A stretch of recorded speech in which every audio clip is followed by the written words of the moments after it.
Eu não vi deboche na entrevista.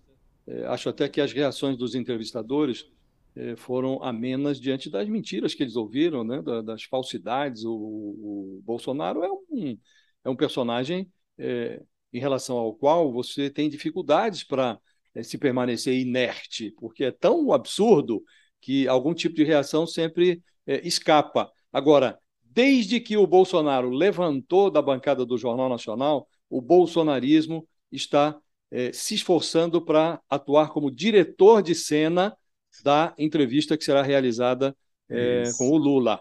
Então, eles estão pressionando a Globo, o Jornal Nacional, os apresentadores a serem mais draconianos com o Lula do que foram com o Bolsonaro. E tenha rigor ou não tenha na entrevista com o Lula, e eu acredito que vai haver rigor, porque tem sido assim nas entrevistas do Jornal Nacional, mas não importa o que vai acontecer lá, o bolsonarismo já construiu a versão para difundir nas redes sociais depois da entrevista com o Lula.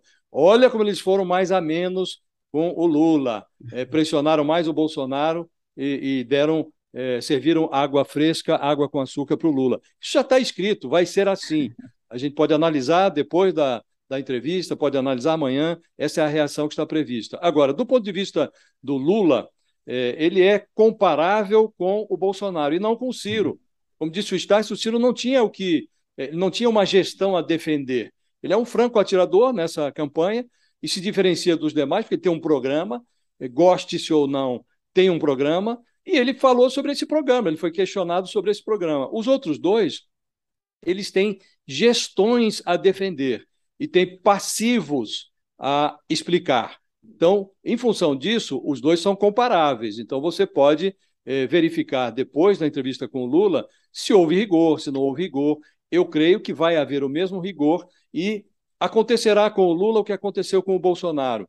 O candidato chega com uma disposição, no caso do Bolsonaro, era a disposição de falar do governo dele, o que essas mágicas que ele fez nos últimos meses para oferecer ao eleitorado um cenário econômico menos ruinoso do que vinha sendo no ano passado, e ele não conseguiu falar disso, porque os assuntos que foram submetidos a ele são os assuntos sobre os quais ele não queria falar. O Lula, do mesmo modo, vai à bancada do Jornal Nacional com a disposição de falar sobre economia, sobre os desacertos nesse setor, nessa área, que o Bolsonaro e que o governo do Bolsonaro praticaram, os deslizes do Bolsonaro, as transgressões do Bolsonaro durante a pandemia, e trazer à memória do eleitor o que foi o governo Lula, que cresceu economicamente, sobretudo no primeiro mandato. E ele vai ser confrontado com questões sobre mensalão, petrolão, a ruína do governo Dilma. Então ele vai ter que falar sobre o que ele não gostaria. A mesma coisa que aconteceu com o Bolsonaro. Ele vai com uma disposição e tem que falar sobre outra coisa. E outra coisa que há em comum entre o Lula e o Bolsonaro é que os dois odeiam a Rede Globo.